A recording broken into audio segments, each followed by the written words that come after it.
यह कहानी बहुत ही ज्यादा सुनने में अच्छी लगेगी, क्योंकि इसमें छुपा है एक ऐसा रहस्य जिसे जानने के बाद आपकी सोच ही बदल जाएगी। यह कहानी एक ऐसे लोक की है जिसे हमने किताबों में, पुराणों में और कुछ लोक कथाओं में सुना तो है, मगर देखा किसी ने नहीं। नागलोक एक ऐसा स्थान जो पृथ्वी के गर्भ में छिपा हुआ है, जहां समय की चाल अलग है, जहां की सत्ता अलग है और जहां के नागदेव इंसानों की दुनिया को केवल एक पर्दे के पीछे से देखते हैं। लेकिन क्या हो अगर आपको पता चले कि एक आम इंसान ने उस नागलोक में प्रवेश किया? नहीं, यह कोई कल्पना नहीं है। यह एक सच्ची घटना पर आधारित कहानी है।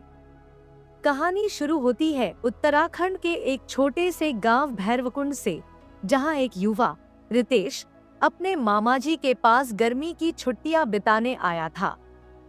भैरवकुंड गांव पहाड़ों के बीच छिपा हुआ था और वहां के लोग कहते थे कि गांव के ठीक पीछे जो गुफा है वह सीधी नागलोक की ओर जाती है। रितेश, जो कि विज्ञान का छात्र था, इन बातों को बचकानी मानता था। मगर एक रात जब पूरा गांव बिजली की कटौती से अंधेरे में डूबा था, तभी रितेश की आंखें उस गुफा की ओर खिंच गईं। वहां हल्की सी नीली रोशनी चमक रही थी, बिना किसी स्रोत के। क्या यह फास्फोरस है? रितेश ने सोचा। उसका वैज्ञानिक मन उसे रोक नहीं पाया और वह टॉर्च लेकर उस गुफा की ओर बढ़ गया। गुफा का मुंह इतना संकरा था कि किसी सामान्य व्यक्ति को वहां जाने का विचार भी भयभीत कर देता।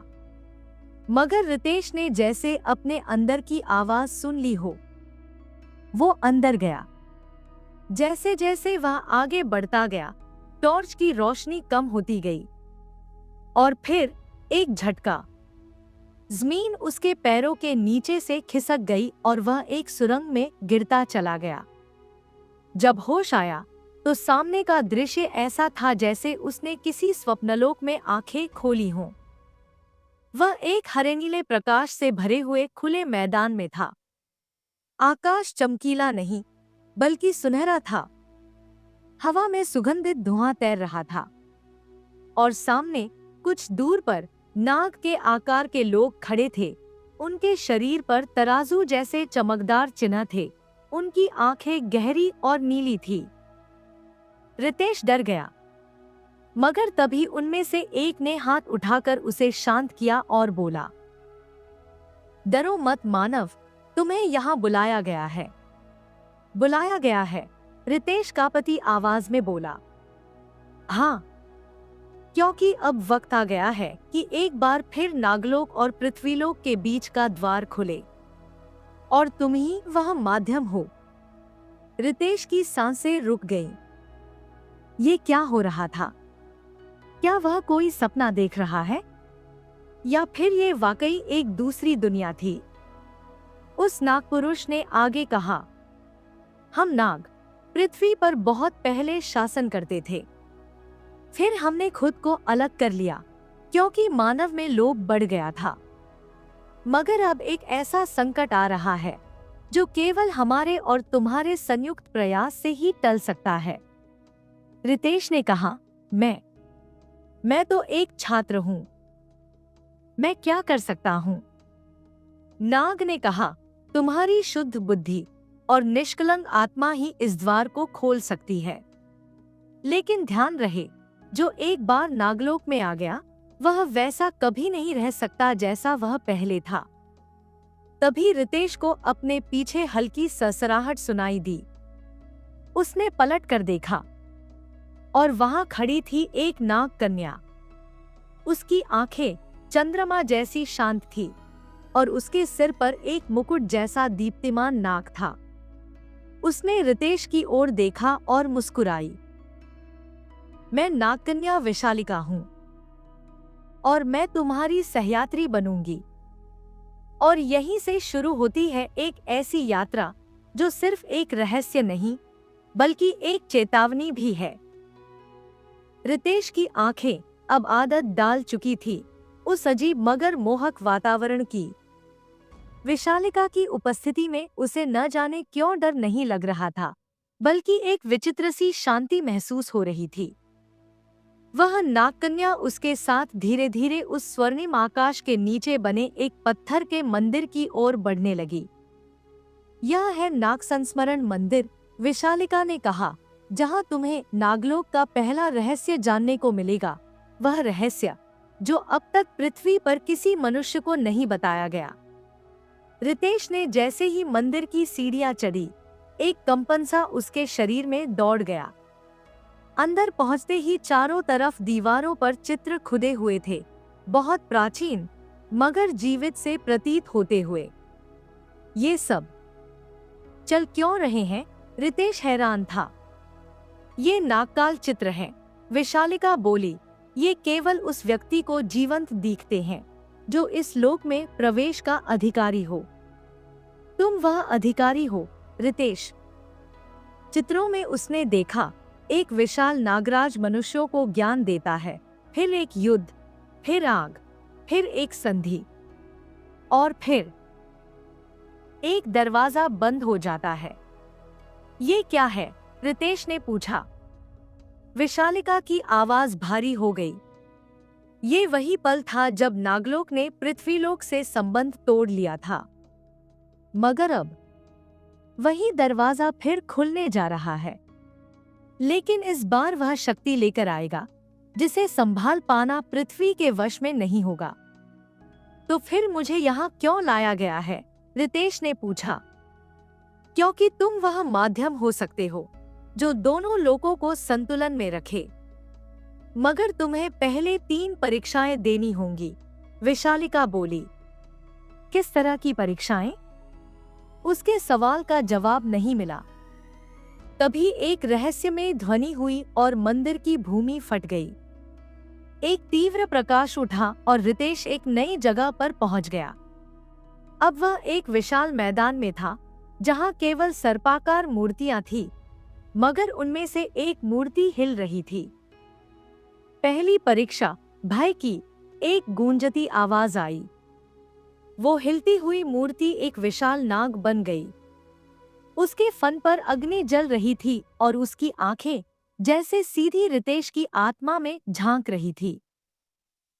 मैं तेरे भय का स्वरूप हूं, वह नाग बोला। यदि तू सच में माध्यम है तो मुझे देख, समझ और पार कर, भाग मत। रितेश कांप गया, मगर भागा नहीं। वह अपनी जगह डटा रहा। नाग उसके पास आया, सांसें गर्म थी और उसकी फुफकार से जमीन कांप रही थी। रितेश ने अपनी आंखें बंद की और केवल अपनी सांसों पर ध्यान केंद्रित किया। वह अपने डर से लड़ रहा था, मन ही मन दोहराते हुए, यह एक परीक्षा है, एक भ्रम है। मैं माध्यम हूं, मैं निडर हूं। धीरे धीरे नाग शांत हो गया। उसकी आंखों में ज्वाला बुझ गई। वह फिर से मूर्ति में बदल गया। फिर वही रहस्यमय ध्वनि हुई और रितेश फिर एक दूसरी जगह पहुंच गया, एक पानी से भरी झील के पास। दूसरी परीक्षा, मोह की, आवाज फिर आई। झील में एक आकृति उभरी, उसकी माँ।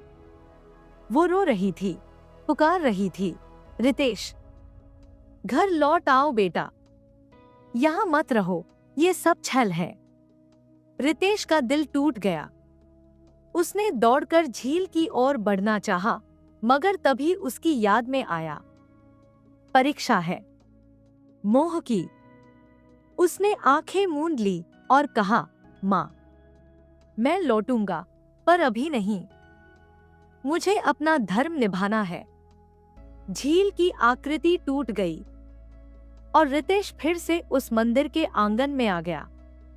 विशालिका वहां खड़ी थी, उसकी आंखों में गर्व था। अब तीसरी और अंतिम परीक्षा बाकी है, सत्य की। रितेश थक चुका था, मगर अब उसके भीतर एक अलग ऊर्जा थी। मैं तैयार हूं, उसने कहा। तभी अचानक मंदिर की दीवारें कांपने लगी और एक गहरा द्वार खुला।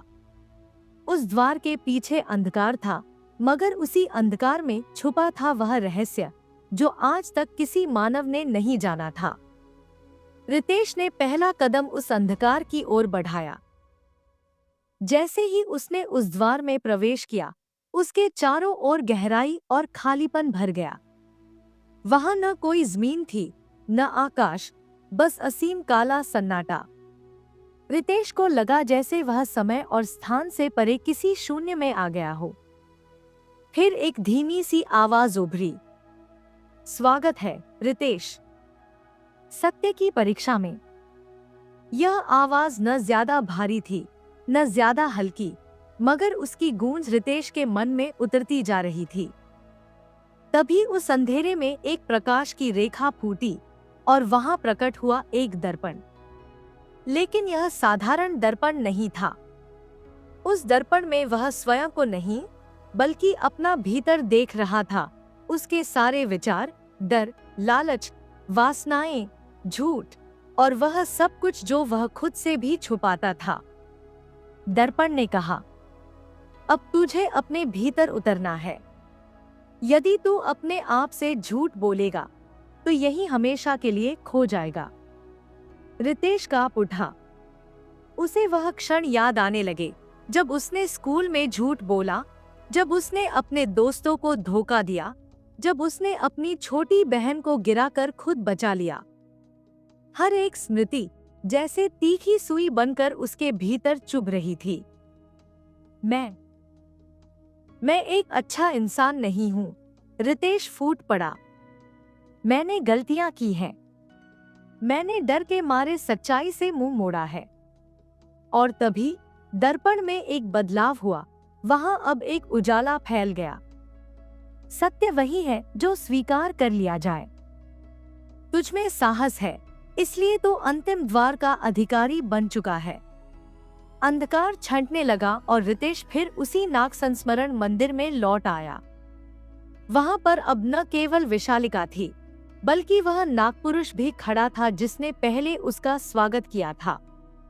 अब समय है रितेश, नागपुरुष ने कहा, कि तू नागलोक का अंतिम रहस्य जाने, वह जो अब तक केवल भविष्यदर्शी नागों को ही ज्ञात था। मंदिर के केंद्र में एक विशाल शिला थी जो अब चमकने लगी। जैसे ही रितेश ने उस पर हाथ रखा, उसके सामने दृश्य प्रकट होने लगे, भविष्य के। उसने देखा, पृथ्वी पर अग्नि फैल रही थी। इंसानों ने प्राकृतिक नियमों को तोड़ दिया था। जल स्तर बढ़ रहा था, जंगल नष्ट हो रहे थे और मानव सभ्यता एक गहरे संकट की ओर बढ़ रही थी। यह सब होगा? रितेश ने पूछा। हाँ, नागपुरुष बोला, मगर यह अंतिम परिणाम नहीं है। दृश्य बदला। अब रितेश खुद एक पुस्तक बांट रहा था जिसमें नागलोक और पृथ्वीलोक के संतुलन का रहस्य था। लोग उसे पढ़ रहे थे, समझ रहे थे, जाग रहे थे। यह पुस्तक क्या है? रितेश ने पूछा। यह वही ज्ञान है जो हमने सहेजा, मगर अब तुम्हारे माध्यम से पृथ्वी को सौंपा जाएगा। यही है नागलोक का अंतिम उपहार, जागृत चेतना। तभी विशालिका ने आगे बढ़कर रितेश की ओर एक छोटी नीली रत्नमाला बढ़ाई। इसे धारण करो। यह केवल प्रतीक नहीं है, यह एक सेतु है, नागलोक और मानवता के बीच का। तुम अब एक सेतुधारी हो, रितेश। रितेश ने वो रत्नमाला पहनी और उसकी चेतना फैल गई। उसे लगा जैसे वह अब केवल एक इंसान नहीं, बल्कि एक संदेशवाहक बन गया हो। अब तुम्हें लौटना होगा, नागपुरुष बोला। मगर याद रखो, समय पर तुम बुलाए जाओगे। नागलोक और पृथ्वीलोक का संतुलन अब तुम्हारे हाथों में है। अचानक से रितेश के चारों ओर सब कुछ घूमने लगा और उसकी आंखें खुली। वह भैरवकुंड गांव की उसी गुफा के बाहर पड़ा था। सूरज की पहली किरण उसके चेहरे पर पड़ी थी। उसकी मुट्ठी में वही नीली रत्नमाला थी। उसने देखा, गांव के लोग उसे खोज रहे थे। वह उठकर खड़ा हुआ, मगर अब उसका चेहरा वैसा नहीं था जैसा पहले था।